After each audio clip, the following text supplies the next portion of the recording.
Hey, it's Will Shannon here, and I'm going to talk to you briefly, and you'll notice I've tried to keep all these videos like a minute or two at the max unless it's something really technical. So I just want to give you the best of what I've learned with some visual things, and we'll build on that. But I already discussed with you, you've got 4 elimination channels earlier. I'd like to talk a little bit about elimination 4, which is the skin. Now, I told you that the skin you can sweat and the skin you can shed. And I've also explained that every day we need to make sure these 4 elimination vehicles are moving daily.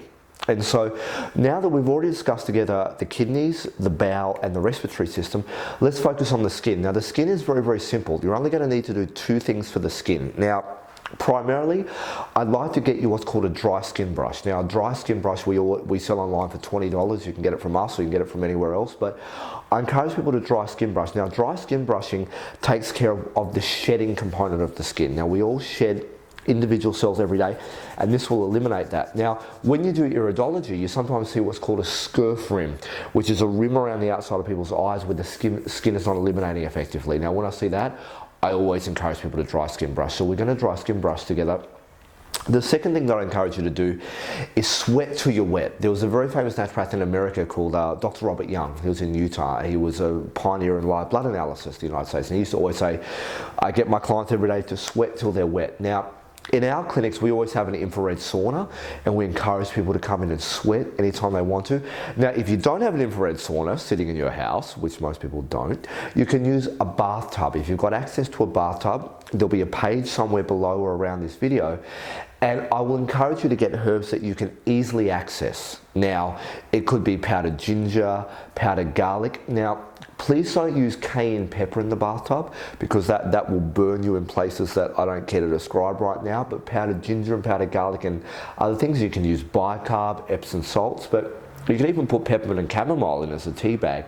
The skin is like a membrane. When it's hot, the pores open, and when it's closed, when it's cold rather, the pores close. So my mother, who was a naturopath when I was a child, used to teach me, Will, when you get in the shower, have a warm shower, but then finish with coolish water. And now that I'm a bit older and a bit stronger, I often finish with the coldest water I can just for the last few seconds to reclose those pores to protect things coming in and out of the skin. So when it's hot, the skin will open to sweat, but if you've got ginger and garlic and peppermint and Epsom salts, the body will be able to absorb those in as well. So you'll be able to use it as elimination and as nutrition. So out of this video, 2 takeaways. You're going to go away and get a dry skin brush, and we're going to have a link to where you can get one on the internet if you choose to.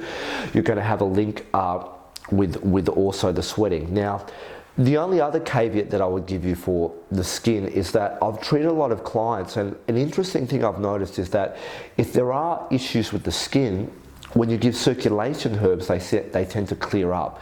So also below this video, I'm going to give you a link to a product you can order, or I'm going to give you a list of herbs that you can get access to that will improve your skin. I'm also going to give you a list of herbs to get for your circulation. So summary takeaway: dry skin brushing, sweating till you're wet, and skin and circulation herbs.